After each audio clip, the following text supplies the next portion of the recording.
memelihara preservation surat-surat fizikal itu. Tapi bagaimana kita nak mendapatkan surat-surat itu? Ini satu amanah yang saya pegang sejak tahun 2011.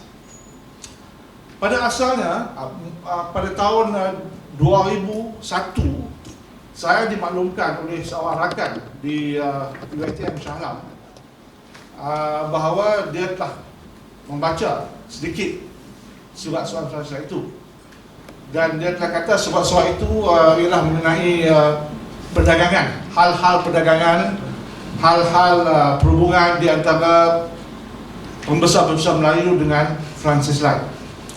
Dan salah satu contoh yang diberi ialah surat yang baru ni kita kemukakan kepada Raja Pelih, Chancellor USM, apabila Raja Pelih telah membuat soft launch. Kita telah pilih satu surat mengenai Pelih, tapi masa itu tidak ada Pelih lagi.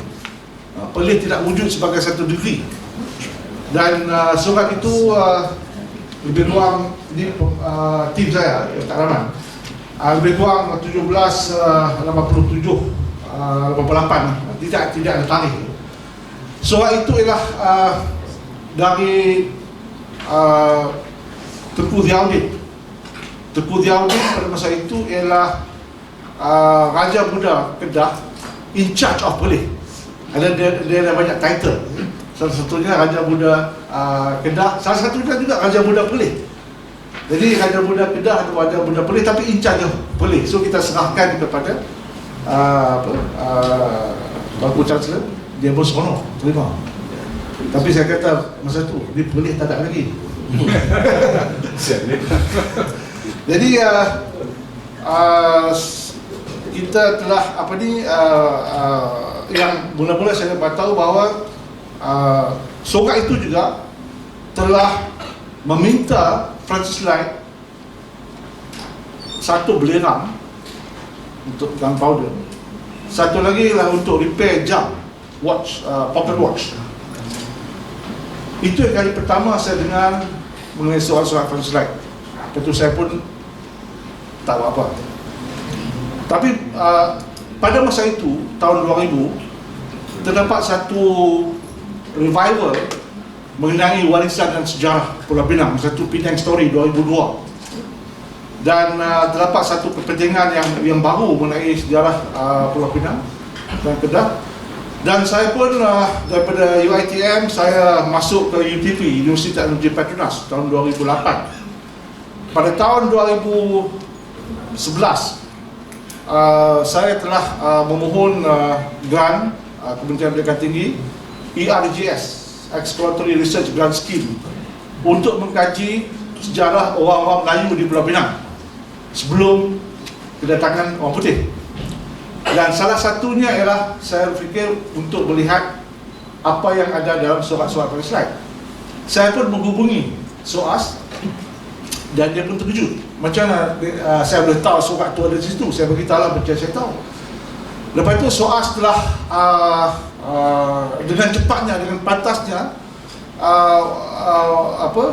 bertanya kepada saya, apa yang boleh dilakukan dengan surat-surat ini? Sebab surat-surat itu telah ada dengan SOAS sejak tahun 1916 dan telah wujud di Universiti London dari tahun 1825. Jadi lebih kurang 200 tahun.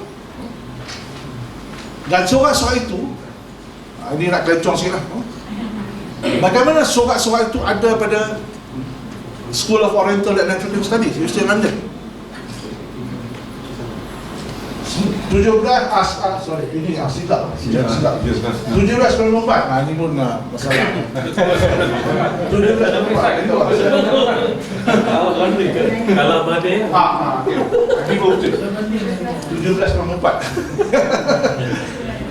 1794 ialah tahun Francis Light mati. So surat-surat ini yang ada ialah daripada 1721, 1794, Why 1771? Sebab Francis Light telah ada di sini. Yang kita tahu dalam sejarah awam, public history mengatakan Francis Light telah membuka Pulau Pinang 1786 macam-macam istilah dan frasa yang digunakan, semua tu tak betul. Penipuan sejarawan dan sarjana orang putih. Tak betul tu? Tak betul, tak betul. Boleh quote saya, tak betul. Francis Light telah ajar dan tahu mengenai Pulau Pinang sebelum 1786. Kita telah ditipu dengan naratif sejarah sebenarnya. Jadi di museum tu, di museum yang sekarang dekat Pulau Pinang tu tak betul? Tak betul. Information tu? Tak betul.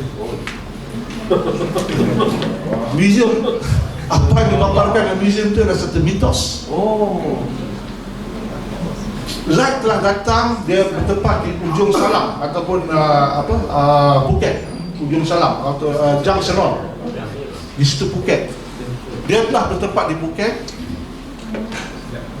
dan dia telah berlega dan melayar dari Phuket. Dia pergi pesisir pantai Kedah, Perak, Selangor, Johor, Riau Lingga, Pulau Pinang, Aceh, Sumatera, all within the 23 years he was around. Bukan 1786 saja, lepas tu habis kereta. Jadi dia tahu Light telah menjadi satu he took on the character of orang Melayu. Sebab dia, you imagine, dia duduk sini 23 tahun dalam suasana Melayu, dalam suasana penulisan Jawi, ada istiadat Melayu, dalam suasana berhubung kekasih kekandar beta adik-beradik dan sebagainya dengan pembesar-pembesar Melayu. Takkan dia nak jadi orang putih, dia mesti jadi Melayu.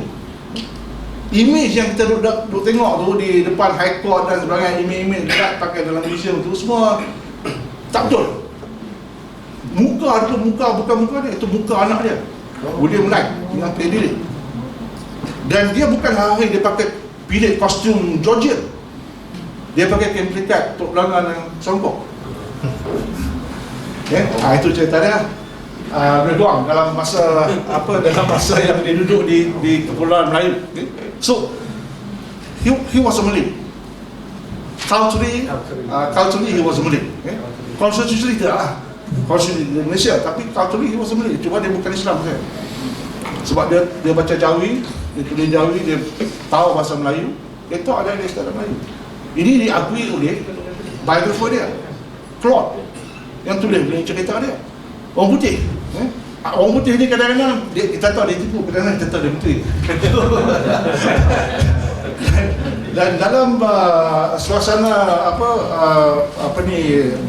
perundingan dengan kumpulan SOAS ni sampai 8 tahun, apabila mereka propose, saya pun counter balik. Saya kata, pertama kita boleh transliterate surat itu daripada Jawi ke Rumi, yang kita telah lakukan. Dan saya ada seorang daripada kumpulan saya di sini, Ustaz Rahman Amin daripada UTP. Dia dalam tim saya dan banyak telah membantu dalam menyelarakan surat-surat itu di situ. Dan Ustaz Rahman juga akan memberi ceramah mengenai Light, insyaAllah pada bulan November. Ustaz Rahman juga baru mendaftar sebagai pelajar saya di Sembris. Jadi satu saya propose untuk kita transliterate surat itu. Yang kedua, kita membuat satu portal untuk public access free of charge. Dan ini mereka tekankan saya 1000 kali, free of charge. No, you cannot profit from it. Saya kata yes, you trust me, I will profit from it. Yang ketiga, untuk translate surat itu in English. Dan yang keempat, saya cadangkan untuk membuat buku penerbitan. Dan pada masa itu 2011, ada dua institusi yang telah mendekati SOAS. Satu ialah Arkiv Negara Malaysia, yang kedua Perpustakaan Nasional Singapura. Anehnya SOAS tidak memberi kebenaran kepada mereka untuk mendapatkan surat-surat itu. SOAS telah memberi kepada saya, in my private capacity pada masa itu, untuk saya membuat kajian. Dia kata untuk My own purpose. Jadi apa yang saya pergi ke sana dengan Ustaz Laman, dengan 3 orang lagi untuk scan, initial scanning. Selama 4 hari kita scan, pakai ambil gambar. Ambil ni, ada dia ambil gambar, tak bawah, ambil gambar. We did all the 1,200 letters, about 2,000 plus images dalam 4 hari. Kalang kabut kerja. Hari Rabu tutup, SOAS. Tapi di bagi bilik kita buat. But that is for our own purpose. So, daripada 2011 sampai ke beberapa tahun lepas itu, a lot of negotiation is happening. They have entrusted me to keep the letters and untuk saya menempatkan semua itu pada masa itu di Universiti Teknologi Petronas dan dikendalikan oleh library. Jadi banyak masalah yang timbul. Ini cerita latar belakang yang penting untuk kita sebab kita telah mendapat the only institution dan university outside University of London di dunia other than University of London untuk mendapatkan hak untuk menjadikan soal itu di institution. They are giving us the sole right, but not exclusive right. So kita tak tahu lah, it's up to them. But as long as they give us the sole right, kita seronok. Terkadang itu di formula itu lah 4th of September Okay. Ini Puan Rani 24 September, sorry. Ini Puan Rani Banu daripada Perpustakaan USM yang telah banyak membantu dari segi pengendalian sistem dan sebagainya, dan sedang di USM dan Puan Siti daripada library sedang menyusun atur merancang untuk menempatkan di images dan sistem untuk digunakan. Jadi di antara hak-hak ataupun isu-isu copyright ialah mereka kata ini tidak boleh diberi langsung copyright untuk kita kena dapatkan sendiri. Maksud dari sini, SOAS telah meminta saya untuk pergi kepada setiap penulis surat daripada alam Melayu untuk dapat permission. Itu menggunakan hak cipta UNESCO. Lepas itu saya kata it's impossible. Ada beribu surat, saya kena sembah pula yang yang dibutuhkan sultan-sultan untuk sign. Ini satu lagi dia kata surat-surat itu, surat French-like ialah ditulis oleh orang putih, jadi ia ada mungkin hak England because he was a subject of the of Britain. Jadi ada banyak negotiation dan akhir sekali selepas saya berjumpa dengan keturunan ke-6 Francis Wright di Adelaide, dia bekas profesor English di Cambridge, dia settle di Adelaide, that was 4 years back. Saya kata saya nak digitize dan saya nak mengendalikan surat-surat itu. Do I have your permission? Because to the SOAS people, the descendants also have the right. So dia kata no problem. It just verbal boleh. Okay? So verbally lah, at one Italian restaurant after dinner pasta kita pun okay. Dia kena wine, saya tidak lah. So, and then lepas itu we keep in contact dan saya beritahu what's going to happen.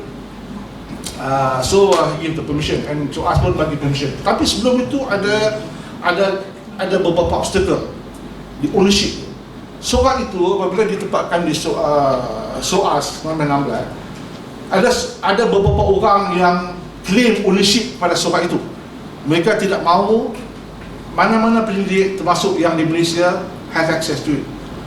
Orang tu telefon saya 3 kali di Malaysia. Dia satu dia telefon dari Brunei, satu lagi daripada London, dia telefon saya. Dia kata jangan buat, jangan transliterate, jangan digitize, jangan put in the portal. Dia telah buat dan dia akan terbit. Dia kata you do it after I've launched my book. Nama dia Profesor Yuri Kratz. Dia dah mantan profesor. Memang he's an authority dalam filologi dan memang dia tahu, tapi dia telah menghalang kita. Dia kata you tak boleh baca surat tu piece by piece, you kena baca the whole thing, baru you boleh tahu. And saya akan berstart ramai. Lepas tu pergi ke England, jumpa dia lagi dan kita tanya dia. Lepas tu kita kata Kratz, you be our advisor. Okay, no problem. So, dia berseronok. Dia memang dia tak buat apa pun. Memang saya rasa dia buat tapi kita tak dapat cari. Dan apa yang dia buat tu mungkin tak terbentuk dalam satu penerbitan. Dan saya jumpa some letters early on, dia kata tetapi tidak ada. So kita buat.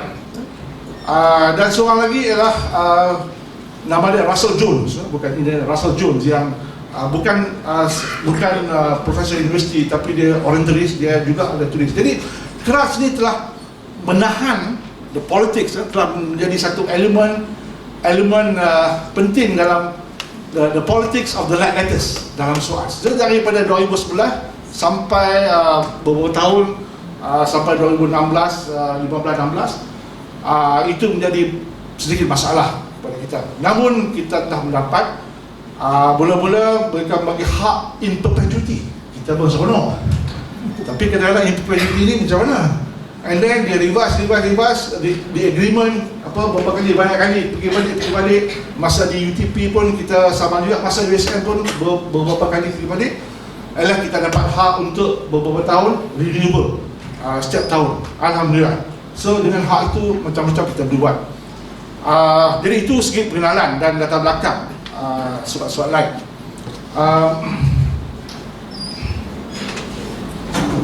Ini tadi saya sedang mencari peta yang sesuai.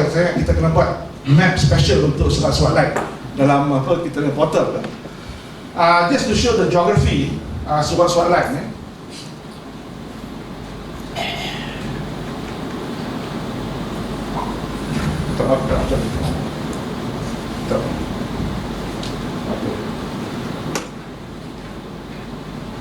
Okey.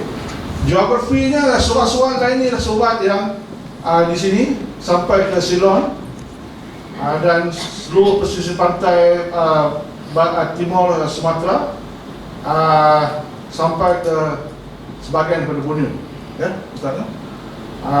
Dan ini tempat-tempat di mana fund slide berlega-lega daripada 1771 sampailah dia mati. Saya rasa bila dia mai Pulau Pinang 1786 dia stop salah, dia duduk di Pulau Pinang. Tapi 1771 sampai 1786 dia duduk sini, duduk kat sini. Okay. Dia datang daripada India, base dia di Madras. Dia bukan employer isi the company, dia employer Jordan and Sullivan, satu it's a private trading firm. Dia ni country trader. He's a private person. Dia bukan represent the crown pun. Dia imagine that dia represent the East India Company dan dia represent the Governor General di Calcutta. Ini pun terlibat juga dalam surat-surat ni. Dan sebelum saya lupa, surat-surat ini, surat-surat lain ni mestilah dibaca together dengan beberapa dokumen yang lain. You cannot get the history of Malaysia atau Malaya atau Pulau Pinang dengan menumpukan kepada surat-surat lain sahaja. It has to be read with a few other documents. Satu ialah it has to be read with the factory records. Factory records Great Britain dan the India office bertempat di Calcutta, Delhi dan juga di Singapore. Juga the Sumatra records juga bertempat di Delhi dan Calcutta. Dan juga beberapa buku lain untuk kita mensahihkan apa yang berada dalam soal-soal lain. Saya cakap ni, saya bukan cakap sebagai ahli sejarah. I'm not a historian. Dr. Mani ke sama ahli sejarah ni? Saya bukan ahli sejarah. Saya seorang yang kebetulan berminat untuk membetulkan sejarah Pulau Pinang. Jadi saya bermain-main dengan sejarah. Dengan itu saya mendapat surat. Jadi saya tidak tersekat dengan etik seorang sejarawan. Saya adalah seorang yang menggunakan sejarah untuk membuka ruang dan untuk meluruskan apa yang saya tahu dan sepatutnya apa yang perlu diluruskan. Jadi ini peranan saya. Dan surat lain ini merupakan himpunan warga Melayu yang terbesar di dunia. Yang lain-lain ialah 1-2 surat, kelompok-kelompok surat, tapi ini 1,200 surat. The biggest Malay letters collection in the world. Dan disimpan di SOAS dan Sembris dan Labi USM telah diberi hak untuk mengelola dan meneruskan imej-imej digital untuk pendidik saudara dan orang awam. Dan ia diserahkan kepada USM, disahkan kepada oleh SOAS pada September tahun ini. 1,200 imej, 11 jilid. It is bounded dalam 11 volumes. Ini volume dia ni, 3 daripada volume ni. Jilid-jilid ini it varies in size. Dia bukan satu size. Dia kadang size panjang ni, kadang pendek dan berat-berat. Nak digitize ni bukan senang. Kita 4 orang kita digitize. Diperlukan 4 orang, satu buka, satu kena tekan, satu kena point the lens, then we got. So there were a number of processes. The original digitization is with us, and that is not for public. Selepas itu SOAS digitize sekali lagi, dan apa kita ada ialah the third digitization, third image which is being sent to us. Satu lagi yang saya nak kongsi ialah apabila saya kata saya nak digitize surat-surat ini, mereka pun tanya are you sure? He said, yeah, I'm sure. Then I gave a plan for digitization. 2 minggu lepas itu mereka came back to me, and then mereka kata, Naman, we have the money to digitize. At that time saya di UTP, saya pun harap duit UTP. Tapi memang UTP finally bagi duit 54,000 untuk kita transliterate. Tapi the cost of digitization is borne by them. So kalau kita tengok berapa the cost kalau kita nak digitize, 200,000, more about 200 to 300,000 ringgit if we were to digitize. So we got that amount, that value untuk USM, 300,000. I was shown the earlier digitization, and then at that time terdapat satu gelombang endowment mainly daripada Singapura sebenarnya untuk mengendalikan dan untuk digitize dokumen manuskrip Melayu di London. So I don't know what money they have, tapi anyway Singapura tak dapat, kita dapat.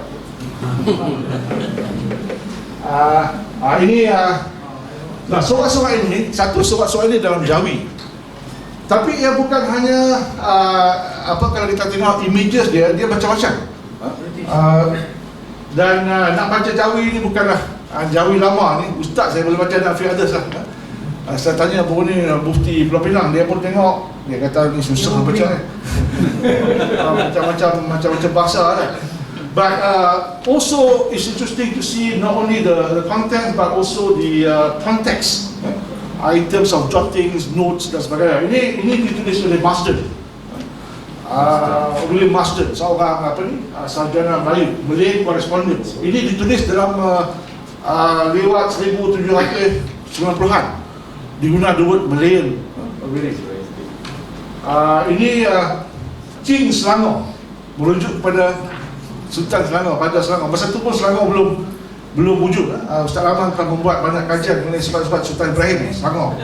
Dah, baru ada ya. King Selangor. Tengah pun surat baca.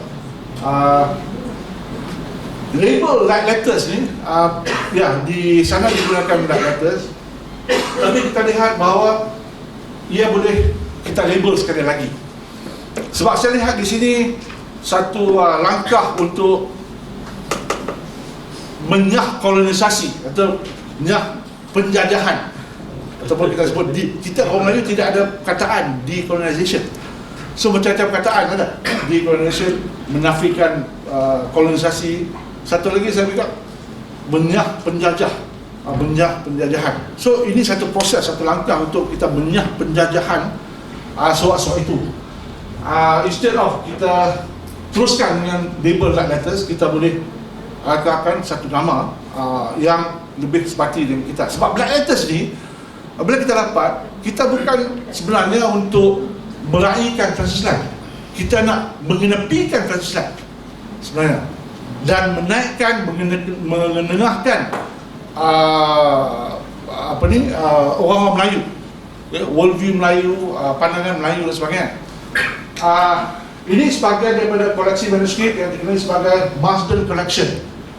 yang diserahkan kepada King's College 1835 dan dalam tahun 1916 dipindahkan kepada School of Oriental and African Studies sebagai sarjana yang diasaskan. Marsden sebenarnya apabila Light mati, surat-surat itu dibawa ke London. Mungkin oleh anak dia, kita tak tahu, William Light, yang settle di Adelaide tapi dia menjadi naval officer military, dia pergi ke London dan sebagainya. Dan ia dibeli oleh Marsden dalam satu lelangan. He bought it at an auction sebenarnya. So Marsden beli because Marsden ni dia seorang pengkaji bahasa Melayu. Dia suka bahasa Melayu. Dia suka pantun, beli episod. Dia suka selok-belok Melayu. Dia ada tulis dictionary Melayu dan satu lagi yang famous ialah A History, dia bertitle The History of Sumatra 1812. It's a very definitive book, one of the earliest books. Ada The History of Sumatra ni ada di library di Malaysia. Ada satunya saya tahu ada di library di library Taipei, Perak Museum Library di Taipei. Sebab mengapa saya ingat, sebab pasal mula-mula saya pergi ke Perak Museum Library di Taipei pada tahun 1990-an. Saya tanya, saya nak cari buku Marsden, History Sumatera. Lepas tu library dia kata, tu atas meja. Buku 1812 dia letak atas meja begitu. I think saya buka-buka, saya tak simpan balik. You have to preserve the book, it's original book. Jadi Marsden ni memang a very fantastic figure. Surat tu dikumpulkan oleh Guru Marsden, seorang pentadbir sarjana yang beriman di bawah East India Company di Sumatera antara 1717 hingga 1779, dan telah memiliki surat itu melalui satu lelangan di London, dan barunya telah menyerahkan surat-surat itu kepada King's College selepas dia meninggal dunia. Lepas itu pergi kepada SOAS. Ini catatan Marsden 1827. Malay correspondence consisting chiefly of letters from the Rajas and principal native merchants of the peninsula and neighbouring islands, addressed to Captain Francis Light and Captain James Scott of Pulau Pinang, in several portfolios. Ini dalam biblioteka Marsdenia. Dan ini dalam buku katalog ditulis oleh dikelolakan oleh Chris Wolhawi dan Annabel Tegel, bukan TH ni, Indonesian manuscript in Britain, published di Jakarta. A collection of several hundred Malay letters in 11 bundles. Dia asalnya ialah dalam bundle, sebelah bundle, consisting primarily of correspondence received with some copies of letters sent by Captain Francis and Captain James Scott of Pinang from and to rulers and dignitaries of Malay sultanates in the AD 1780s and 1790s. But there are also items of Aceh, Jambi, Indragiri, Minangkabau, Palembang, Pedir, Siak, and other places in Sumatra, from Brunei and Sambas, and from Tidore dekat Maluku, Tidore Ternate, the east of Sulawesi. Various papers, various sizes, Marsden collection, see Marsden.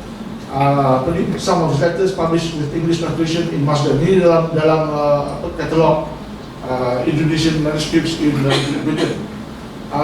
Kita juga telah berjumpa dengan Annabel Tegel. Annabel Tegel ini seorang authority dalam seal, surat cop seal, seals the Malay world.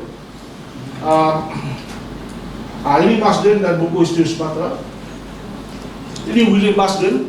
Ada satu lagi abang dia, John Marsden. Abang dia, John Marsden, juga datang ke sini dan dia telah berkahwin dengan seorang perempuan yang bernama Encik Lena di Bangkaulu daripada Sumatera. Dan ada 3 atau 4 surat Encik Lena ni dia tulis sebab Marsden nak tinggal dia, nak pergi balik ke England. So dia merayu kepada Marsden, jangan tinggal dia dan jangan ambil anak-anak dia. This is written by a Malay lady in Jawi dalam bahasa Melayu. Bahasa Melayu itu bahasa Melayu Sumatera. I think it's either Minangkabau atau Bengkulu. It's very touching, very emotional letter. Jadi ini adalah beberapa surat-surat yang juga terdapat dalam koleksi di Francis Light. Ini contoh Ini bukan yang kita soal data ini yang kita tangkap di sana. Menulis begitu. Dan tulisannya pelbagai kad macam-macam kad. Saiz dan keadaan, kalau tengok saiz dia tidak sama. Lebar kalau kita based on the ukuran, kita tak pergi sana ukur, tapi dia tak complete, kena pergi sana lagi kan. 20.1 to 20.2 cm lebar. I mean the average width, dan panjangnya 27.1 per 57.1 cm, panjang tu panjang. Umumnya dipelihara dengan baik, well preserved, well curated, walaupun setengah tu dia ada jagged edges. Why mereka nak kita digitize? Satu, mereka andaikan bahawa ini berdasarkan kepada percakapan saya dengan Chief Archivist Susana masa mula-mula saya datang 2009-2010. Dia pun dah one of the reason kenapa delay sebab ramai orang berhenti, dia tak tahan dengan negotiation. So dia berhenti, sebab dia berhenti dah delay sikit. Dia kata it is to avoid people from coming. This was asked untuk access to the data. So ramai sangat lah, jadi dia orang nak digitize. Tapi itu one point. Satu lagi point mungkin di adverse effect. Bila orang tengok surat-surat yang digitize, mereka akan pergi nak tengok the original. Jadi but anyway, saya kata it's easy untuk digitize so that kita don't keep the mystery, people can have access to it, and it's good for us. Okay, surat-surat itu boleh diklasifikasikan kepada beberapa ways of looking at letters. Satu, surat-surat yang dikirim kepada Francis, ini the bulk of it, kepada Francis daripada berbagai pihak. Surat yang dikirim kepada Scott, rakan niaga Francis. Scott ni ialah sidekick Francis lah, the business partner. Kalau tengok sejarah Pinang yang beli harta yang tadi cakap tadi, yang dengan your ancestor apa semua, itu mungkin Scott. Okay? Light dia jaga dari segi administration, Scott dia jaga dari segi business. That's why Pinang ni banyak yang terlepas, sebab dia ada sidekick untuk jaga commercial side of tanah-tanah dan harta-harta. Siapa yang tak boleh bayar cukai itu habis. Brown Garden. Ini Scott ni kerja, dan Brown ni kerja. Brown ni third generation orang-orang duduk sini tak boleh bawa cukai itu. Brown tea, jadilah Brown Garden. So orang harta-harta sampai 90 orang milik Brown. Nota catatan draft surat dan salinan yang dikirim oleh Light. Surat-surat raja-raja dan pembesar-pembesar, termasuk isi-isi pembesar, peniaga-peniaga, dan juga lain dokumen, bil, receipt, surat cik, surat ada petisi dan kontrak, dan juga ada beberapa surat strategi perang dan salah silah dari batubara dan Sumatera. Dan secara khususnya surat-surat dari Kedah, 150, 200 surat. Ustaz sedang kaji surat-surat dari Kedah dalam thesis dia. Surat-surat dari Selangor pun sedang dikaji. Surat-surat dari Perak, Terengganu, Kelantan, Sagada Raja, Royal Agents ini banyak diambil oleh Sultan Kedah dan juga Kelantan dan Terengganu, Sagada Raja. Dan juga mereka mengambil kerja scribe, orang tukang tulis dan orang yang berniaga. Dan umumnya orang tukang tulis ni dan Sagada Raja ni adalah Jawi Pekan. Yang kita kata Indian Muslim, Jawi Pekan. Surat-surat dari Sumatera ni daripada Aceh, Asahan, Batubara, Siak, Palembang dan Borneo, Sambas, Pontianak. So mengapa kita dapati surat-surat dari situ? Sebab Light dah pergi sana sebelum 1786. Dia pandai. Bidang-bidang khusus ni untuk siapa-siapa yang nak buat PhD, master dan further research, banyak lagi di sini. Ini sebahagian. Bidang-bidang daripada surat-surat itu yang mula-mulanya discourage sebab orang kata surat-surat lain ni hanya surat-surat perdagangan. Tapi bila kita tengok surat lain, macam-macam kita boleh buat. Sistem ekonomi Pulau Melayu sebelum 1800. Ini adalah sebelum datangnya kolonialisme dan imperialisme di Pulau Melayu.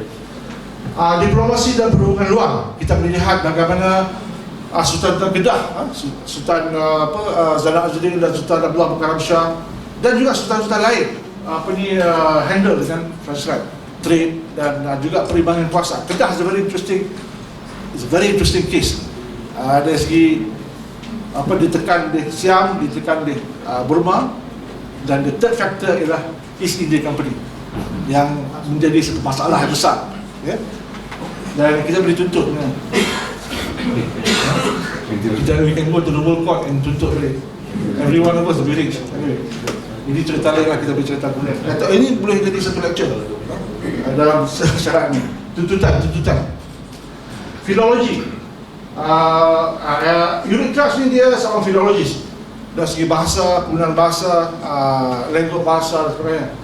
Sistem penulisan, perniagaan dan perdagangan, kosmologi dan kalangan alam Melayu, sistem waktu, ini tahun-tahun yang digunakan sebelum tahun moden, kehidupan di Pulau Melayu sebelum bertapak dengan kolonialisme dan imperialisme, pembentukan wilayah politik dan negeri di semenanjung tanah Melayu dan Pulau Melayu. Ini interesting sebab kita tidak boleh bagikan soal-soal itu kepada negeri-negeri Melayu yang ada sekarang ini. Kita boleh lihat the process of pembentukan negeri Perlis, Selangor dan Perak dari segi border, Perlis dengan Selangor dengan Perak, dan juga proses pembentukan, saya tak mahu sebut pembentukan Pulau Pinang. Pulau Pinang telah dibentuk sebenarnya. Ini pembentukan semula dalam surat-surat itu, tapi tak bentuk pun. Memang tidak ada perjanjian di antara Black dan Setiap. Kehidupan berbesar-besar Melayu, suara dan kegiatan perempuan Melayu yang tadi disebutkan, dan beberapa lagi perempuan Melayu yang ada disebut. Kedah, Pulau Pinang dan Siam, satu topik yang interesting. Perambaan, ada banyak surat yang menceritakan minta Tuan Lik atau Tuan Laik cari budak beta, hamba yang lari daripada Batubara ke Pulau Pinang kepada Kedah, surat minta hutang. Surat-surat itu kalau kita baca, dia mukadimah dia mungkin 1/5, message dia mungkin the other fifth, mungkin 2-3 sentence saja itu message dia. Dan wacana Melayu Barat, dan ini merupakan dalam saya mencari surat-surat itu, saya berminat satu untuk berkaji Melayu di Pulau Pinang, yang kedua wacana Melayu Barat. Saya bukan ahli filologis dan saya bukan pakar manuskrip. Ustaz Rahman pakar manuskrip, dan saya telah berjumpa dengan beberapa orang pakar manuskrip. Mereka ni akan berminat. Ni surat-surat surat Terengganu, dia saya bawa ruler sebab dia tulis macam ni, dia guna ruler. Di sini disebut King of Terengganu.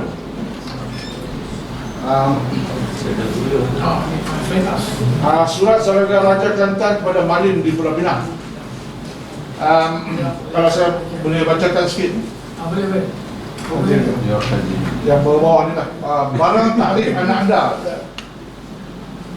walahu adalah ayah anda mari dari Kedah duduk di petani berapa lama, maka sekarang ini Raja Kelantan ambil ayah anda mari Kelantan, duduk di Kelantan, suruh bicarakan perintah peniaga dalam Kelantan ini.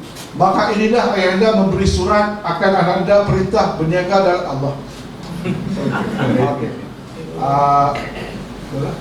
Asyik sangat. Berbangkitlah. Siap, bukan soalan ni, bukan soalan. Ini soalan. Okey.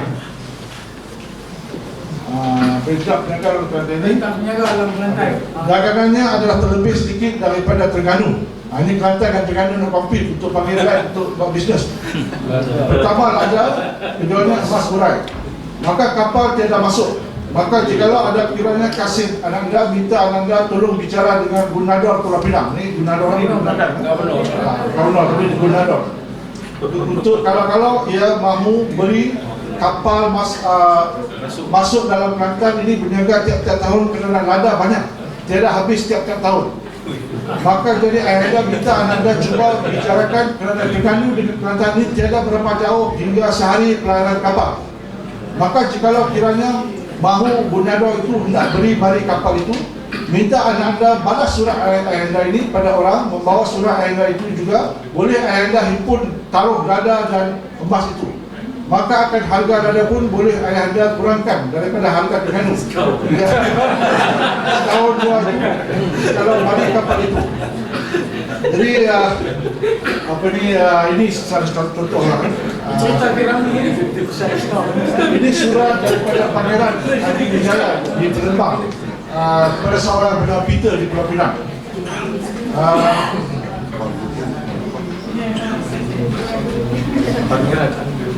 Pangeran ni anak raja. Anak raja. Pangeran raja muda lah, raja muda. Hanyalah sebambu sepasang seumpama tiada akan jadi barang-barang gunanya. Kemudian daripada itu, jikalau sahabat kita suka mahu bersuruhan ke Maybank membawa dagangan sedikit-sedikit barang yang patut, adalah sahabat kita bersuruh sama-sama haji surat mereka serta beri surat kepada kita. Boleh kita tolong pula daripada jual belinya di dalam negeri Maybank. Jikalau sahabat kita suka dengan timah atau ladang nescaya, boleh kita tolong belikan barang beberapa yang mahu kepada sahabat adanya. Intaha al-kalam di al-khairi wa salam. Bersurat kepada 4 ekor hari bulan Zulhijjah kepada hari Ahad waktu jam pukul 2 sanah 2001. Ini 1787. Dan kita tengok apa? Banyak timah dan ladang pada masa itu. Sebenarnya di Binden ni dulu sebelum 1786, daripada 1772 ladang was plant here, dada hitam di dada dan tebu. Dia teknologi ni Binden. Nutmeg anak belum lagi. Nutmeg hitam. Tapi kalau narrative orang putih, dia kata lada dan tebu ditanam di sini tahun 1787. But mengikut surat sini, bukan di sini. Surat dia yang lain. The streets records or letter di Calcutta, dia nak tipu Governor General di Calcutta. Jadi dia kata Pulau Pinang ni ada banyak tanaman termasuk lada. Tapi saya baca balik, saya kira takkan dia tipu lada di sini. Memang betul kot. 1772. Mukadimah dia terlalu. Mukadimah dia tu. Mukadimah dia memang ini standard penulisan surat-surat Melayu dulu. Maka ucap syukur ya, ada satu lagi kita ada di sini. Apa ni, kekasih terkandar beta. Akan Arab ya. Baca sikit. Sebab mungkin lecture yang satu lagi Ustaz akan beritahu dalam surat-surat lain ni ada bahasa Arab, bahasa Siam. So yang nak transliterate ni, kalau kita keluar beberapa orang yang tahu Siam dan tahu Arab, baru boleh transliterate. Bahasa Parsi pada. Bahasa ada. Ini seal. Ini seal Kedah. Kalau merah. Francis Light pun ada cok mohon. Jadi ini menunjukkan bahawa betapa akrabnya Francis Light dengan ajar-ajar Melayu. Dapat kemudian boleh pergi ke library, dia tak nampak. Boleh ya? Bebas use dia. Ini dengan seal. Ini wax. Seal.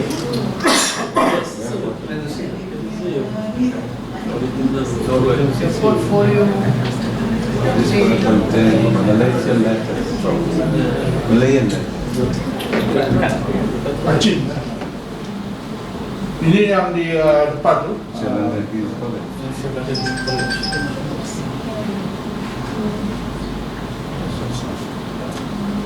Beli episode ni ialah tulisan Masjid. Episode merujuk kepada surat-surat, pantun-pantun Melayu. Beli writing. Ni Pak Raja terusan. Ustaz tak tahu. Tak sure. Dia ada ini semua yang daripada Sumatera. Sumatera.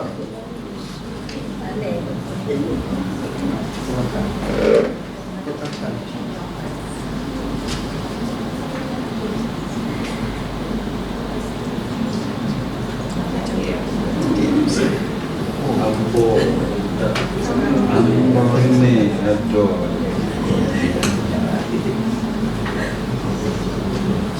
Ini betul-betul surat ni yang tengok how they curated the surat.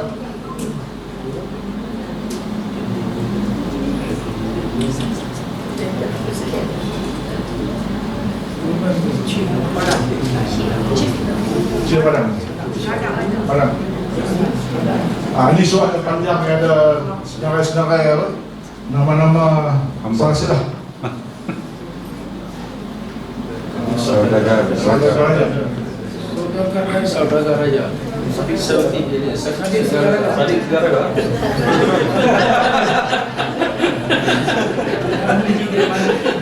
Ini daripada surat-surat itu ada banyak sebenarnya, banyak klasifikasi ya. Kita sedang buat beta data dan salah satunya adalah perkataan yang ada dalam surat itu: alpa, gunadon, bodi, mudik, nahar, opium, pangeran, penakan, amar, rentaka, rentaka ni kegunaan, sentri, senior, syam, sulam, supai, mata-mata, apa ni,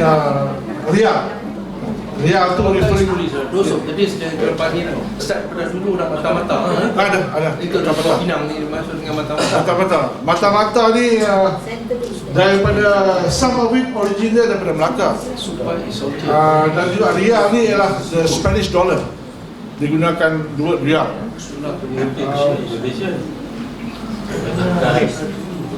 Dan banyak sebenarnya banyak istilah ukur, measurement, macam duit, macam-macam pecah-pecah duit. Kita dah tengok apa ni, the value of money juga ada dalam ni. Ini contoh surat yang saya quite interesting lah. Senarai mengenai surat dari senarai penduduk di Tanjung, senarai penduduk Pening, Aceh dan Genu di Pulau Pinang. Okey, surat translate ini MS manuskrip 40230, sorry, 40230 dia punya manuskrip number. Dan ini salah satunya. Tenu is petani, saya suspect petani, orang petani. Banyak istilah tenu di situ. Satu lagi istilah cenak. Cenak ni dekat Dilo. Orang cenak, orang tenu banyak di sini. So this is babat suku orang Keling dengan anak bini dalam pekan Pulau Pinang. Saya suka baca senarai ni dan ini saya rasa this is 17 bancian dia. Bancian dalam penduduk Pulau Pinang. Tak tahu siapa. Tapi di masa tu di Kedah banyak Merican. Di Kedah. Oh, pergi ke Kedah. Kuala Muda apa semua di apa di Spelling dia Kedah. Merican is M-A-R-I-K-N. Ini ikut Jawi. Jauh ikut jauh. Makan berikayam. Baju kita pun buat kita dulu. Kedah. That's my cousin. Anak rumah Naina Merican. Kedah banyak. Naina ya. So kalau tengok nama Osman Naina, dua orang kedai, dua lelaki ini orang berhutang, dua orang datang dari Kedah. Ini orang hutang pun dia factor in dalam census. Sebab ramai orang Melayu hutang. Ini faktor hutang, ini bukan baru, ini faktor hutang dah lama. Hutang as an institution dalam masyarakat Melayu, I suppose. Dalam surat-surat lain tu banyak minta duit, cari hutang, minta duit orang berhutang. Jadi orang hutang duduk di situ. Dia bini orang yang berhutang tu, yang sopan orang yang hutang tu mai kat dari Kedah lah. So dia factor in orang hutang. Hutang is a endangered labor kan? ya, is a legal. They do the census. Bersama dia orang tu ada dua orang yang datang tu sebab pada hutang. Nak collect hutang. Dia Osman dia ada dua kedai, dua lelaki bini. Dan dua lelaki bini, ada dua orang bini dia pak pertama ni, dua lelaki bini ialah dua couple. Di empat dan Muhammad Ali Barikan, dua orang kedai, dua lelaki bini dan empat teman seorang, jadi 4 orang. Price. Duduk di price. Bos 9 Tanjung, 9 dan Lebat, 6 dua kedai, 7 anak orang berhutang, 2 orang datang dari Kedah. Dan sebagainya. Pandai mah ni tukang mah lah. Dulu kita ada pandai pandai mah, pandai perak ni tukang mah. Bos ni 4 dan bapu tenu daripada petani. nakoda Pak Bicara. Ini semua orang-orang yang sensor di Tanjung. Dan ini juga gambar Tenu Mahyudin, Saudara Gani. You Previous slide. Ada orang ambil gambar. Okey. Yang ni boleh ada ni kah? Kita boleh dapat kopi apa daripada apa? Boleh dalam in the digital letters ada. Ya. You want the Jawi or the Rumi? Ruby yang ini lah. Satu dalam booklet tu, satu lagi when kita open the letters to the public soon lah, insyaAllah mungkin kita start volume by volume. Dia want that translation. Translation dia dapat lagi. Tapi kalau nak download copy kena charge lah. Kalau print tu kena charge. Tapi will charge you lah. Tapi kalau tengok, okey. Kalau nak print dia some service charge. Service charge. Kalau dia nak print untuk publish or reuse, dia ada charge.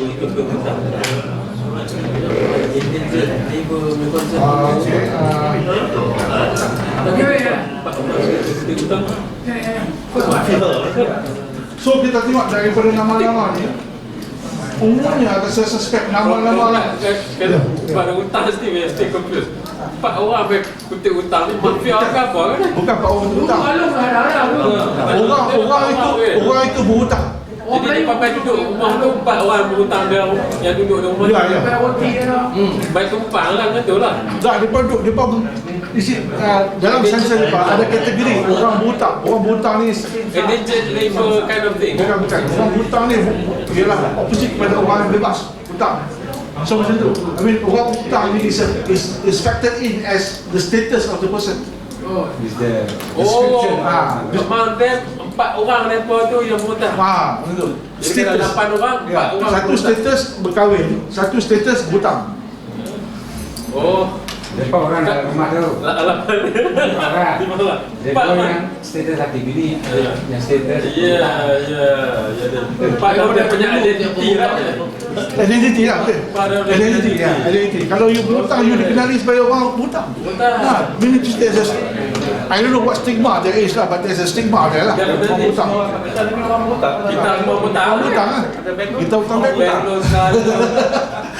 Keringat tu hutang. Jadi bank-bank tak patut buat hukuman yang berat kat kita tau. Zaman dulu dah berhutang. Dah institutionalized. Warisan. So this is one outcome kita boleh dapat tahu lah. Ini sebagai apa dolar sebab ni. Datuk, can you move back to the second slide? No, the other one. Okay.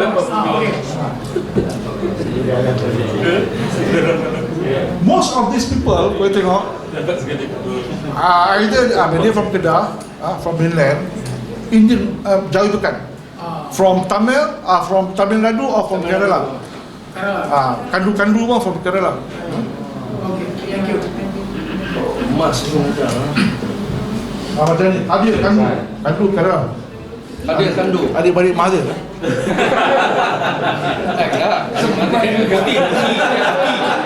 Putih Kerala, putih Kandu Kerala. Malabari. Di Malabari. Malabari. Tapi tak hutang ke? You Mayudin kartu lah. So ni orang dari Aceh dan so semua orang Malabari. Lira Lebai itu Muslim. Dalam kata. Lebai. Spellingnya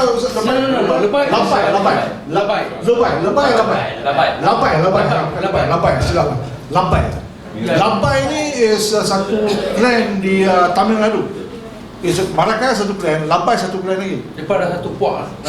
Labai ni Mualim dan orang yang culturally Arab. So they call Labais. Dia ada banding dengan Merican. Marakaya.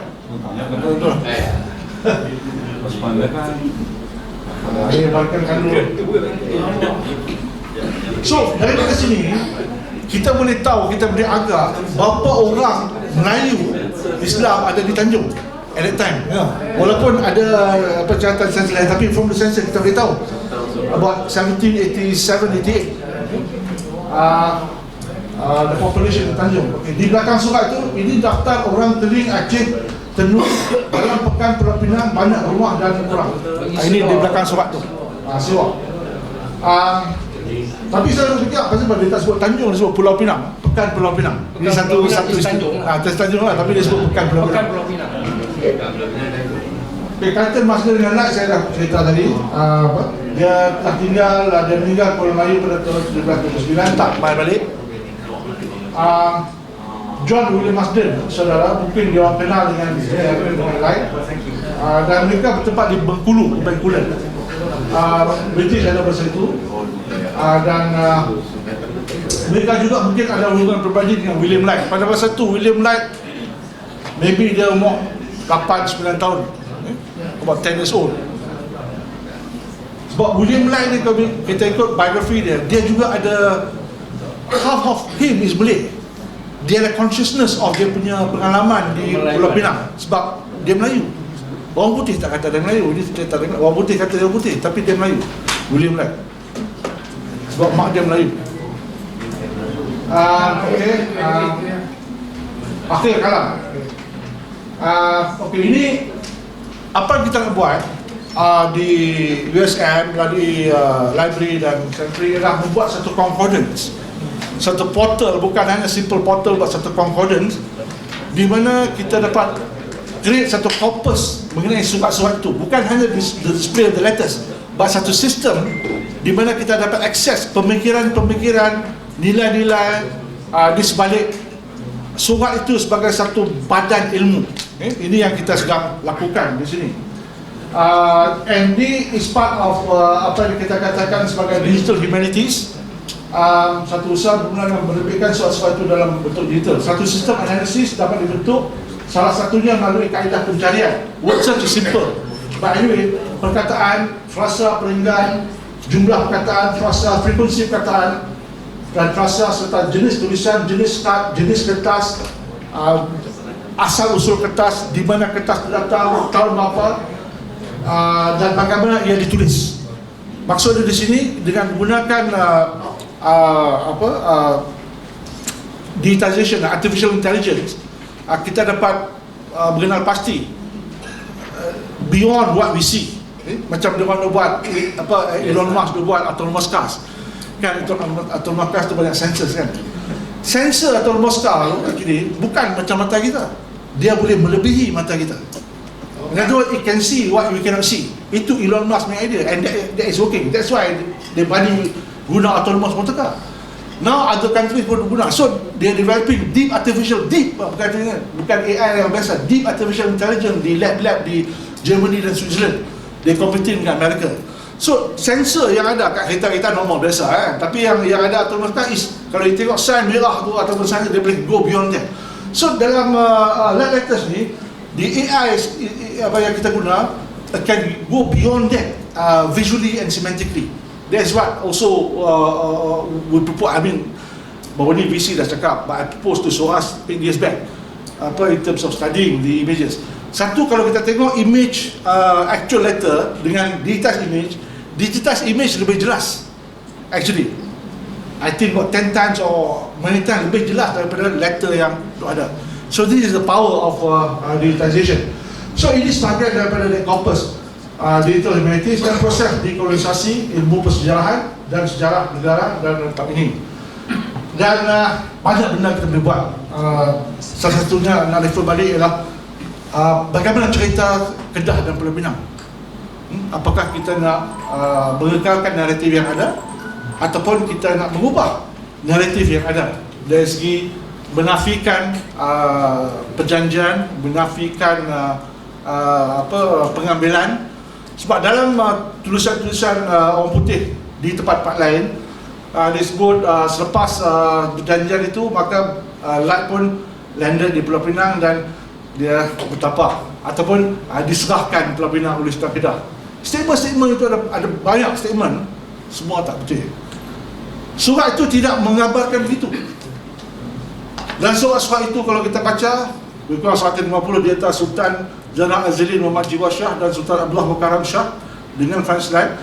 Tidak sewenang-wenang Sultan bagi Pulau Pinang. In fact, disebut pajak. Pajak itu bukan seluruh Pulau Pinang. Pajak itu ialah di dekat Esplanade. Itu saja sebahagian Esplanade, itu pajak. Dan dengan syarat bahawa British tolong Sultan Kedah apabila diserang oleh Siaran, tapi British tak pernah tolong. Jadi di sini kalau kita lihat gusaran-gusaran sultan sampai sekarang, Sultan Kedah, Sultan Ahmad Tajuddin, Sultan Padlisha, baru ni siapa? Sultan Abdul Halim. Kuat memori mereka bahawa Pulau Pinang ini milik marhum bapa mereka. That is their consciousness until sekarang, because bukan penaklukan, bukan accession or secession, bukan pemberian, tapi rompakan dan rampasan tanpa menghormati sultan yang memerintah. Ada banyak cerita, mungkin syarahan yang akan datang kita akan cerita sikit. Tapi itulah proses untuk decolonize. Sejarah, bukan hanya sejarah Pulau Pinang Kedah, ada sejarah lain, sejarah negara dan sejarah rantau ini juga kita boleh luruskan. Dan pihak sentris dan Malaysia mengalurkan semua yang berminat untuk mengkaji isi kandungan. Semoga naratif dan sejarah Pulau Pinang Kedah, Malaysia dan rantau ini dapat diluruskan. Sedikit mengenai kajian awal. Saya nak sentuh sikit, ini beberapa kajian awal yang telah dibuat dan diterbitkan. Semua terbuk yang diterbitkan. Russell Jones dan Ulrich Katz, mantan profesor di University London. Satu ialah 2 million letters written by Sultan Muhammad Jiwa Muazzam Shah of Kedah to Translate Jamras, tahun 81. Satu lagi some letters on trade Indonesian Circle. Indonesian Circle ni kemudian menjadi Journal of Indonesia the Malay World 87, dan surat-surat lain 1786 dan 1794 dalam Hendel Tegala buku Warkah Melayu 1994, diterbitkan oleh British Library dan Foundation Archives. Satu lagi ialah makalah oleh Katz 2012, Francis Knight's Place and Green System of both coasts, East and West Coast of the Malay Peninsula, Asian Journal of Science 2012. Dan juga beberapa yang telah menulis dan membentangkan kertas dan pendapat mereka dan kajian mereka. Satu lah Nur Suraya Adnan di tesis 2008, tapi kita dapati bahawa dia tidak rujuk secara langsung kepada soal-soal lain, dia rujuk kepada the secondary sources. Abdurrahman Muhammad Ustaz Laman 2014 dan seterusnya. Muhammad Pisul, Mak Isa dan Muhammad Salam 2014. Di Hasrinda di Usin di sejarawan di USM, kita juga akan menyebut dia untuk cakap. Ahmad Jalani Halimi juga bekas pensyarah USM, banyak menulis mengenai sejarah Malaysia. Sekarang ni bersara, dan both Ustaz Rahman, Yasida dan Ahmad Jalani telah membantu dari segi transliterasi sebenarnya. Dan saya sendiri 2015. Ini di Adelaide dalam Conference on Asia Scholars. Penghargaan ada ramai saya ingin sebut di sini dari segi penghargaan, dan mereka telah bantu untuk mempercepatkan kejadian sebab ini. Mereka termasuk Eric Casey. Eric Casey ini ialah Digitalization Officer. Ini yang our contact man di SOAS. Dan saya telah hubungi dia selama 5-6 tahun. Saya selalu kontak dia. Jadi orang putih ni kena kontak dia, dia pun tak boleh juga orang putih ni. Dia one day dia kata ni, next day dia kata lain. Ini pengalaman saya selama 7 tahun. Tapi dia Eric Clark ni dia American, employed by SOAS as a digitalization officer. Nasib baik ada tu, kalau tidak saya tak nak kontak. And then Susanna Reza ni ialah the early archivist yang 2 tahun lepas tu dia resign. Dia ni anak kepada Mary Turnbull, historian Malaysia dan Singapura. Dan Turnbull ni juga spy orang putih. Mulaka Hijaz ni is anak Hijaz Kasturi. She is a lecturer di SOAS Dia yang pada satu masa bila words apa ni, there's a deadlock, so she came to help and she facilitated many things. Dari SOAS, Radha Banu Jan Muhammad daripada National Library USM, Fujika Azura Faisal, Nur Azlinda mana ada sini kan? Ya, ada sini. Okay, masa saya masuk USM 3 years back, we discuss a lot in terms of the agreement dan the system. And then aku Razifah Kuci dan Siti Fatimah Hashim ada sini, Timbalan Pustakawan. Siti Fatimah who facilitate and agree to support this project. Azian saya pegawai undang yang banyak membantu dan menyelaras dari segi perundangan dan draft agreement, mencerahkan banyak benda termasuk juga library, mencerahkan dari segi peruntukan-peruntukan apa boleh buat, apa tak boleh buat. Okay, dan mereka bantu mengurus menjalankan fasilitasi dan jaringan ekonomi dan kajian awal termasuk kajian awal penyiapan metadata. Ini satu benda yang besar, termasuk Ustaz Rahman tadi daripada UTP, ini Haslinda dan Ahmad Jerani, dan juga Muhammad Pisau juga dari UTP dan Muhammad Sulam dari UTP. Juga daripada terima kasih kepada Exploratory Research Grant Scheme LGS yang telah memberi saya untuk mengkaji dan sebahagian daripadanya kita dapat pergi ke London untuk access grants, dan juga UC Teknologi Petronas. So all in all, in terms of funding, kita dapat lebih kurang 120,000 untuk mengendalikan like letters daripada pergi balik London dan transportation, bayar dan sebagainya. Jadi itulah saja. Terima kasih kerana sudi mendengar. Pinang, Pulau Pinang yang ada, dan mereka telah menjemput Sultan Brazil sebagai ucap utama sejurus sebelum Majlis Agung.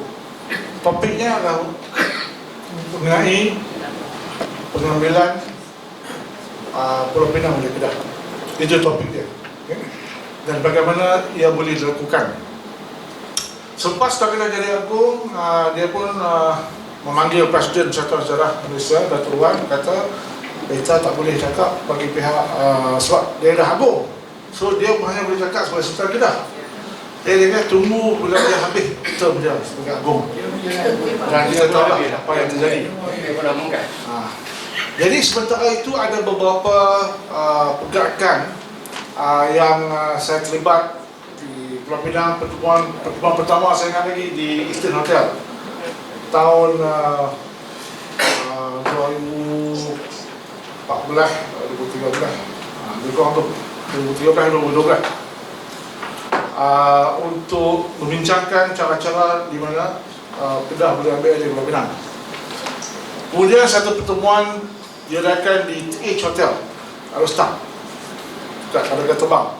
Ini dihadiri oleh beberapa orang yang signifikan dalam konteks sejarah Kedah, kerajaan Kedah, dan juga dari segi politik. Masa tu Guan Eng was masa tu Mukris Menteri Besar yang pertama kali. Tak jadi ya. Lepas tu saya pun tulis dalam buku saya, Batu Uban, Sejarah Awal Pulau Pinang, chapter 5. Bagaimana Pulau Pinang boleh diambil alih oleh Kedah. Sebab masa tu ramai orang tanya, boleh ke tak boleh? Saya kata boleh.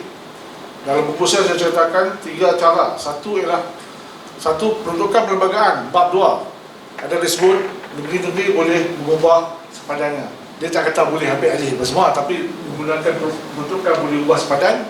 Jadi bila Pulau Pinang masuk Kedah, sepadan Kedah pun bawah lah. Itu dia satu dari segi constitution. Subjek kepada 2. Subjek takluk kepada persetujuan ahli Dewan Undangan Negeri ADUN masing-masing. Yang kedua, persetujuan Majlis Raja Melayu.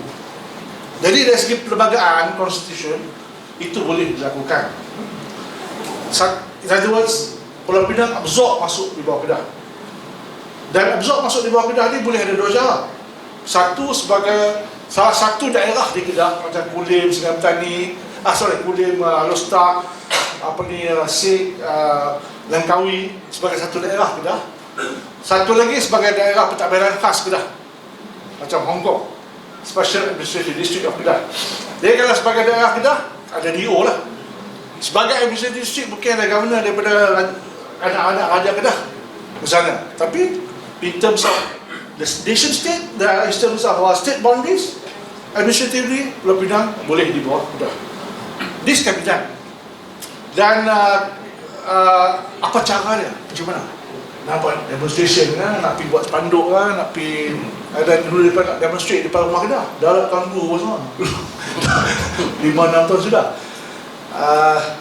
How can this be done? Melalui populating the thinking. Ada orang tanya, what good would it do kalau Pulau Pinang masuk Kedah? Should it happen? Can, yes. But should it happen? Saya pun ada tanya mana. Dia kata tak boleh. Saya kata, peruntukan kedua boleh. Dia kata peruntukan boleh lah, tapi ada schedule banyak lagi tak boleh. Tak tahu. You lawyer kan. Itu apa dia. Saya bersenang lah. Dia kata janganlah kacau bagi orang tu lah. Biar Kedah, Pinang. Tapi kalau tengok dari segi persejarahan Kedah, tadi student saya ada cerita bersama. Penulisan sejarah Kedah dia tak sebut Pulau Pinang sebagai sebahagian daripada negerinya. Ini yang pelik. Dia anggap Pulau Pinang ni jatuh daripada langit atau memang sejak azali lagi milik orang putih. Itu dari persejarahan Kedah. Sama juga persejarahan Kedah mengenai Perlis. Dia tak sebut bahawa sebelum itu Perlis itu sebahagian daripada Kubang Pasu. Kan? Setui apa semua. Dia tak sebut. Dia anggap Perlis itu memang dah sejak dulu dari Perlis. Ini kesilapan dari segi penulisan sejarah. Sejarawan nasi, please take note. Kesilapan dari segi penulisan sejarah Kedah dan Pulau Pinang dan Perlis dan whatever terhadap Pulau Pinang. Sama juga sejarawan Pulau Pinang, apabila menulis sejarah Pulau Pinang, dia tidak factor in bahawa Pulau Pinang itu integral part of the sejarah Kedah. So ini satu problem of history. So how do we create the consciousness? Satu yang legal boleh dilakukan, tak ada masalah. Kalau gagal ialah melalui satu tribunal yang dilantik ataupun diasaskan di bawah pejabat hukum negara. Tribunal itu satu akan menjadi satu it's a legal status. Tribunal itu legal official status di mana segala sentimen maklumat akan didengar, dan lepas itu dia akan buat keputusan. It's a big decision, but there is one way that can we move forward, because idea tribunal ini telah digunakan oleh beberapa negara. Salah satunya oleh orang Maori di New Zealand, di mana orang Maori dia tuduh orang putih bila datang in the 1800, dia pergi ke satu tempat called Bay of Islands. Mereka telah merampas tanah-tanah, merampas anak bini apa semua. Dan Bay of Islands tu dianggap sebagai red light district. Itu memory orang Maori in the 1820s terhadap orang putih. Dia memang geram kepada orang putih kerana orang putih telah merampas semua. But they have a tribunal supported by the AG of New Zealand, dan salah satu tribunal tu mereka menuntut hak tanah di North Island, kat Bay of Island, dan mereka mendapat banyak. Masa satu ke sana mereka tunjuk ni tanah-tanah yang mereka dapat balik. Tanah tu ada sheep, ada ni pokok manuka, lari-lari, very nyaman lah. But in other words, they use the tribunal untuk menuntut hak. So sama juga macam kita, satu tribunal. Satu lagi tribunal untuk menuntut hak kepada orang putih, sebab orang putih telah rampas. Ini early announcement dalam kolom saya dalam Dewan Masyarakat bulan depan. Saya dah menulis mengenai beberapa kesilapan kenyataan sejarawan dan sarjana putih mengenai pemilikan Pulau Pinang. Itu boleh digunakan dan banyak lagi untuk menuntut hak kita, orang Melayu, penduduk asal Pulau Pinang, daripada England. Ada bukti lah. Ada bukti.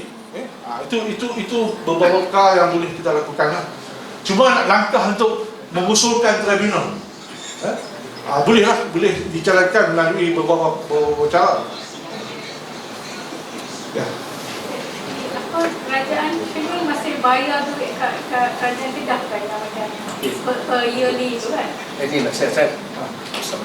Kita ikut turutan kan, 1, 2, 3. Aku dekat belakang ada satu soalan kat belakang tu. Saya tanya. 1, 2, 3. Silakan. Okey, soalan dokumen. Soalan. Berkenaan dengan tadi Puan Zara. Berkenaan dengan bunga mah yang siam dengan Kedah. Perjanjian tu adakah sampai ke hari ini masih lagi bertukar tangan? Satu. Yang kedua, Tengku Kudi asalnya anak raja Kedah sebelum Majlis Shah ke ataupun masa zaman yang sudah dia merajuk. Jadi adakah ini bersangkut paut juga dengan Pulau Pinang ataupun Kedah saja? Satu is yang pertama bunga mah Kedah dengan Siam. Itu dah tak ada lah. Tak ada. Dalam apa? Dah absolut dah. Dah. Tapi dia ubah kan? Ada lagi satu perjanjian. Itu dalam body papers, body treaty. Tapi yang bunga mah ni, yang tadi kalau pergi museum Kedah, tidak ada sebut bunga mah. Oh, dalam Museum boleh tak? Oh, boleh. Museum Kedah tak? Oh, museum. Dan dulu saya dengar kalau pergi di Thailand tidak ada bunga mah, tapi baru ni saya dengar ada. Ada contoh bunga mah yang dihantar oleh Sultan Kedah. Dia berbentuk macam pokok tanam tu dia ada. Dan yang second ni Tuku Budi ni dia sebelum bagi Syah. Sebelum Tuku Budi ni hebat. Yang Selangor ni yang datang kahwin dengan anak Selangor. Dia lari daripada sini. Dia merajuk dan juga dia jadi strategis untuk Selangor. Ada dua Tuku Budi, yang Tuku Budi maksud ni yang Tuku Budi yang memang yang terror yang terror. Warrior.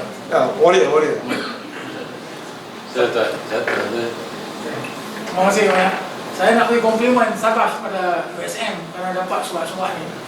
Very important letter. Tapi saya mencadangkan satu kepada USM, kalau boleh merujuk kepada orang-orang yang ada yang kaji tentang surat-surat lain daripada surat-surat ni. Macam saya kata Datuk sebagai contoh kan, yang saya mempunyai tahun 1876 ni surat tu ada. So yang tu urusan pasal ayat hitam yang maybe you can serahkan surat itu kepada USM buat digitize. Dengan minta USM buat digitization dan itu disimpan di dalam koleksi. Sebelum saya boleh serahkan itu, saya ingin buat wawancara dengan dulu Profesor Mahani. Kita nak interview. Tak payah serah surat. Surat tu disimpan. Saya boleh bantu sebab sekarang ni mana tahu umur saya pendek, orang lain dah tak boleh buat. Dan saya carikan digitize dan transliterate. Sebab beliau ada Jawi, ada disinsentif untuk orang muda ni. Transliterate. So dia senang buat ni. Dan di surat-surat lain di SOAS ada amount. Di Cambridge pun ada, di British Library pun ada. Dan banyak lagi manuskrip Melayu ada, tapi tidak digitize lagi. Tapi surat-surat yang tu tulisan semua sama macam tulisan tu. Semua masa tu. Masa tu. Sebab dia daripada Francis Light. Itu siapa dia penulisan dia, siapa Nathaniel Bacon, siapa Scott, siapa Mandington, siapa, semua ada. Itu semua saya boleh kongsi. Boleh. Saya boleh kongsi. I think we can approach the library and then kita boleh. Saya pun usaha pergi cari apa semua, alhamdulillah dapat. Okay, thank you. Sebab kita keturunan tu sebab kita tahu kan. Sebab kita nak. I think you can contact Puan Nadia. Saya akan contact. China. I think you can contact. So we can start the process of as the information center to digitize the documents. Tapi sampai terima kasih. Terima kasih yang dapat suara-suara yang bagus. Alhamdulillah. Saya akan berhubung dengan. Banyak lagi kita nak ambil daripada anda ni. Terima kasih. Silakan tuan. Bantu kat belakang. Belakang bantu tuan. Belakang tadi ada satu sama lagi. Yang itu related to what you said just now kan. Kerajaan Penang ni masih bayar apa? Masih kan? 10 ringgit. Kalau tak ada any documented perjanjian, Why are they surveying? Itu pun mesti we have to read the letters. Ada pelbagai layer untuk baca surat tu. Perjanjian that amount tu yang diminta oleh Sultan Abdullah Karam Shah is in the event of Francis Light Ang Putih bantu dia. Tapi dia tak bantu. Jadi duit tu duit yang tak, yang tidak memenuhi janji. Kalau tak silap saya tu, itu adalah satu amount pajak tak, dia bagi satu Amount pajak tu pun bersyarat. Bersyarat, yes. Masih continue pay. Dengar baru ni kan kita bayar 10 juta dan increase 10 tak ya baru ni kan, kan? 10 million yang Mahathir naik, anak menteri besar, anak dia ada bagi Tahun ni ya. Tahun ni tak. I mean so kalau ikut kontrak, the contract is still on, the zaman presiden tu benda dia keep on paying. But it's strange thing. Bila kita baca surat tu, apabila British General tidak memenuhi beberapa syarat, dan beberapa syarat itu tidak ada dan tidak memenuhi, maka is that amount still valid? Itu yang kontrak lah. Isu kontrak tu dan isu wang yang diberi itu. That's the question. Terus saya nak tanya ni, boleh tanya? Boleh, lepas tu belakang, sini, ke sana. Okey. Silakan tuan, sambung lagi. Betul. Datuk mana ni bekas presiden Persatuan Sejarah Palapatah. Ni apa? Kau boleh pakai mic ni. Cuba kaitkan dinding di Perak dengan Province Wellesley di stretch of land. Dinding lepas merdeka di Perak, dulu dia koloni juga, dia ada tu koloni. Kemudian dia jadi hijau masuk jadi Perak. Tapi kita di Kedah, Pulau, Province Wellesley, continue dengan Pinang. Can you comment sikit lah? I tak tahu nak cari research, nak baca, I tak tahu macam mana sana. Jadi adakah masa perundingan kemerdekaan dulu, sepatutnya kalau ni kita bagi balik lah kurang-kurangnya sebarang itu bagi balik kat Kedah, sebab dia dari Kedah, tanah pun tanah Kedah semua. Pinang ni mungkin lah kita boleh cerita, banyak cerita umdi yang cerita ni. So the question is tu, dinding macam apa boleh jadi macam tu di sini, di sebarang Province Wellesley jadi macam ni. Do you have any idea or something? Story behind. It was a colonial decision. Dinding tahun 1930-an. Ya. 1930-an. Masa dia orang ada Japanese sebelum Federal, sebelum Dunia Kedua. So the actual story I don't know, tapi memang diserahkan balik, bukan under colonial. This is one major reason is because of the revenue and managing a finance. Kadang-kadang orang putih dia buat decision based on that. Based on how easy to them to manage the finances. Macam division di antara federal state dan unfederal state ialah based on one of which is peragangan keuangan. Where Pulau Pinang, where sebarang is concerned, 1956, siapa Sultan Kedah? Sultan Badijah. Sultan Badijah tulis surat kepada High Commissioner nak minta balik sebarang perai. Tapi High Commissioner kata tunggu lepas merdeka. The reason Sultan Malaysia kata dia nak balik sebarang perai is because dia kata sebarang perai ni memang kita punya. The landscape is Kedah, continuation, the culture, apa semua ini bilang tu Kedah. Dia terus terang dia kata tu. But I think surat tu tak mendapat perhatian. Lepas merdeka, yang dia kata, High Commissioner kata lepas merdeka kita bincang, lepas merdeka Tengku pun lupa. So that's what happened, dia ada minta. So antara Setiawan, Lumut, Setiawan sampai ke Berwas. Sebelum Berwas. Yes. Itu dia punya sempadan dinding. Yes. Sungai dinding. Sungai dinding. Saudara di belakang. Terima kasih. Assalamualaikum warahmatullahi wabarakatuh. Bila saya terbatas di dalam memahami persoalan ini karena saya orang Indonesia dan saya juga baru saja juga di Malaysia di Pulau Pinang baru duduk bulan 5. Tapi sebelum saya ke sini, saya suka lah dengan lagu mendengarkan lagu Melayu dengan judul Semalam di Malaysia. Lagu inilah yang mengantarkan saya ke Malaysia. Karena sebab saya sebetulnya sudah 2 kali diterima di kampus negeri di Indonesia, tapi karena lagu ini yang mengantarkan saya ke Malaysia. Bahkan saya tidak pernah menyanyi kecuali hanya 1 lagu, yaitu Semalam di Malaysia. Kenapa saya cintanya negeri ini? Seperti saya juga mencintai istri saya. Ketika saya pertama datang ke negeri ini, bahkan sudah sampai berbulan-bulan, lalu saya merasa sedih. Di mana lagu Semalam di Malaysia? Saya tidak menemukan sebagaimana lagu Semalam di Malaysia. Seperti halnya anak yang kehilangan mama. Bahwa mana Melayunya? Itu yang saya tengok. Di mana-mana saya berjalan, saya bukan bertemu dengan Melayu, tapi saya bertemu dengan Cina. Maaf, saya bukan mengatakan saya anti Cina, tak bermaksud di sini. Saya di mana-mana saya berjalan, saya bertemu India. Di mana-mana saya jalan, saya bertemu dengan Bangla.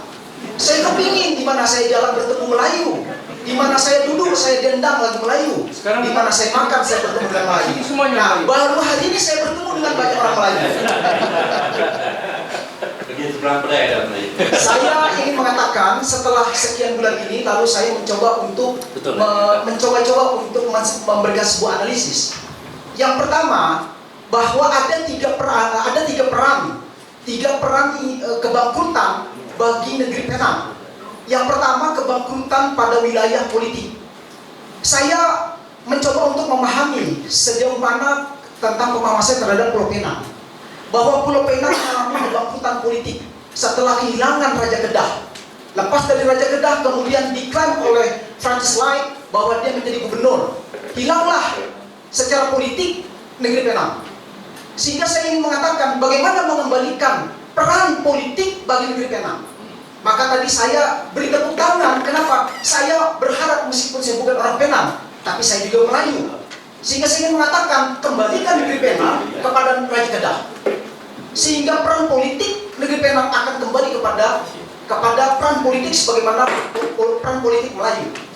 2, saya melihat kebangkrutan yang kedua adalah kebangkrutan sosial budaya. Di mana ketika saya tadi berjalan di mana-mana, saya sulit untuk menemukan orang Melayu. Tapi lebih banyak ketemu orang di luar orang Melayu. Sehingga sosial budaya, bahkan 1 bulan lamanya, saya lebih banyak mendengarkan pesta-pesta Cina dibandingkan pestanya orang Melayu. Bahkan ada namanya pesta hantu. Selama 1 bulan saya tengok pesta hantu, pesta Melayu. Sehingga saya menilai bahwa negeri Penang telah kehilangan peran sosial budayanya. Sehingga saya ingin bahwa ada kembali peran sosial budaya orang-orang negeri Penang. 3, peran ini adalah yang ketiga adalah kebangkrutan peran adalah pada peran ekonomi. Kalau orang Melayu mau cuma jualan di kedai-kedai pinggir, yang di bawahnya parit, bau, bahkan kalau cuma hari Minggu dan Senin tak jualan. Tapi ketika dulunya rame, itu kedainya Subaidah, kedainya nasi kandar, dan itu bukan orang Melayu. Ketika di mana-mana kedainya kedai Cina, kemudian terminalnya terminal Cina, terminalnya orang India. Sehingga saya mengatakan bahwa orang Melayu Pulau Pinang telah kehilangan peran ekonominya. Sehingga saya ingin mengatakan pada kesempatan yang berbahagia ini, yang peduli dengan Melayu negeri Pinang, kembalikan peran politik, kembalikan peran sosial budaya, dan kembalikan peran ekonomi. Majulah Melayu. Wassalamualaikum warahmatullahi wabarakatuh.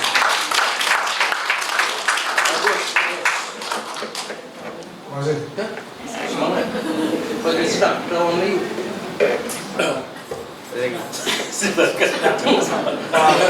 Itu satu komen yang mencerminkan sentimen semua orang Melayu di Pulau Pinang. Terima kasih. Assalamualaikum.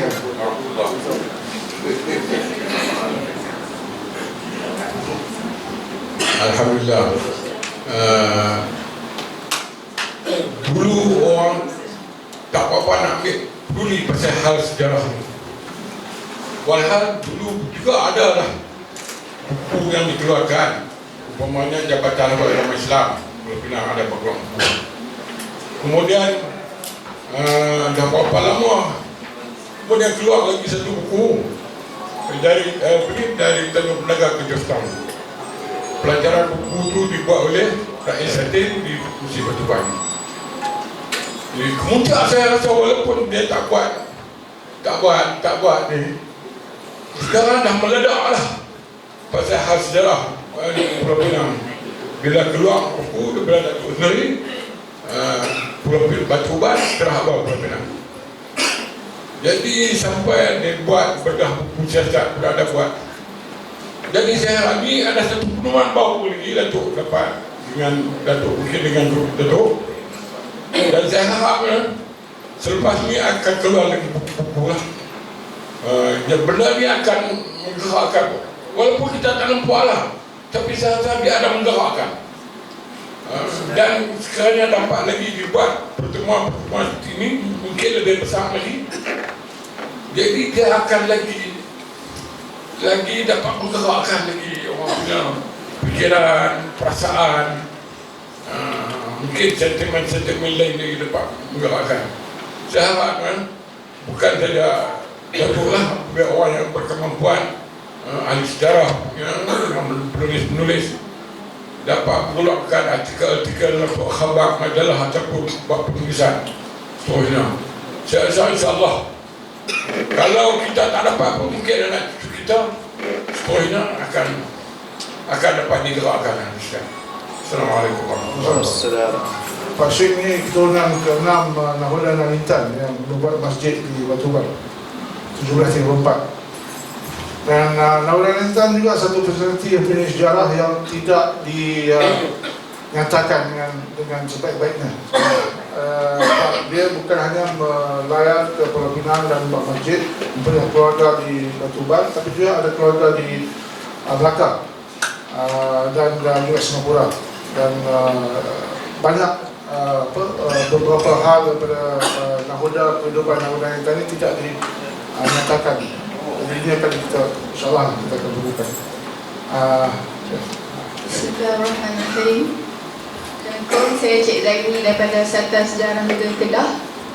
Ya, alhamdulillah saya dapat sampai juga. Saya main gambar saja. Cari-cari jumpa. Okey, saya dapat tahu ni pun daripada kawan-kawan.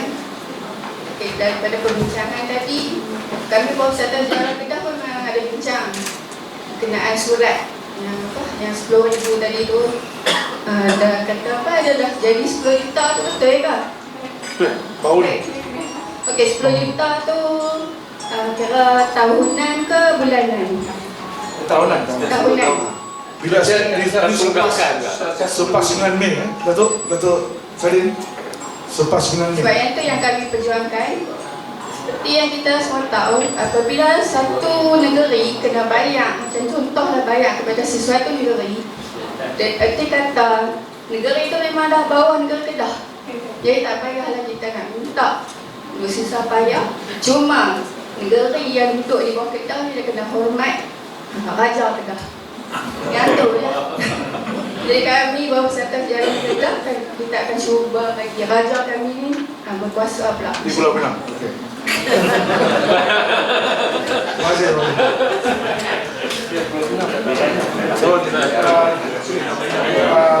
Ya. Ada lagi kah? Silakan. Saya ingat kepada pengajar sains komputer. Soalan saya semua, soalan ni tak ada kaitan yang sejarah dan sendiri lah. Isu ni just nak tanya dari segi research lah. So kami dari segi computer science, kalau kata nak kata look forward lepas ni, adakah yang dokumen transliterasi tu adakah available dari segi soft copy untuk kami nak guna untuk further research lah, kalau computer science nak for macam tadi adalah wakil daripada for translation unit. Okay. And also myself ada buat knowledge management, knowledge discovery, so whether kita boleh work forward from there lah. So adakah benda tu available? Kami nak tahu how kami macam boleh access ke, kena involve ke project first ke, macam mana. Okay. Right, tujuan objektif asal surat itu ialah untuk semua orang dapat akses, free of charge. In other words, sebelum ini tidak ada portal, tidak ada cara yang tersusun di mana soal-soal ini dapat dikaji dan digunakan. Cuba kalau you pergi SOAS tidak ada portal, SOAS cuma ada sikit description, dan kena pergi saya minta each volume, dia tak bagi semua pun, dia bagi satu volume lah, tentu pun dia tengok apa kita buat, and very limited. Jadi soal tidak ada, tapi ini the first time yang kita nak buat untuk akses kepada everybody, dan free of charge. Mungkin Puan Nadia boleh jelaskan dari segi penggunaannya. Meaning sesiapa saja boleh pergi ke library USM, boleh akses pada sesuatu, ataupun mungkin online. Boleh you text ke image? The image of the letters, bukan we talking about text ni. Text something that we can process text tu tak directly atau dari image. Okay. Okay, the image tu you can use your technologies, the image because we detach image, but we also have the transliteration. From the transliteration lah kita nak memudahkan word search dan the whole corpus. Ini pada dia. So saya ada pada perpustakaan.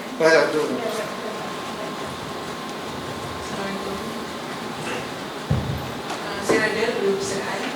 Untuk akses, kita sedang cuba untuk buat masuk all the images dalam portal bersama dengan indeks dan sebagainya, yang supaya dia memudahkan akses lah kepada researcher dan sebagainya. Cuma buat masa sekarang ni kita dalam proses, dan transliteration pun kita dapat daripada tim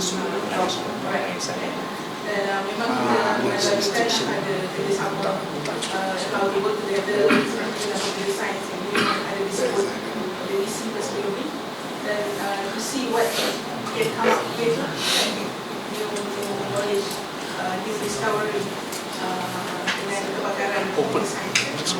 Kalau tidak, kita cuma ada Surat dan juga humanities daripada sekarang.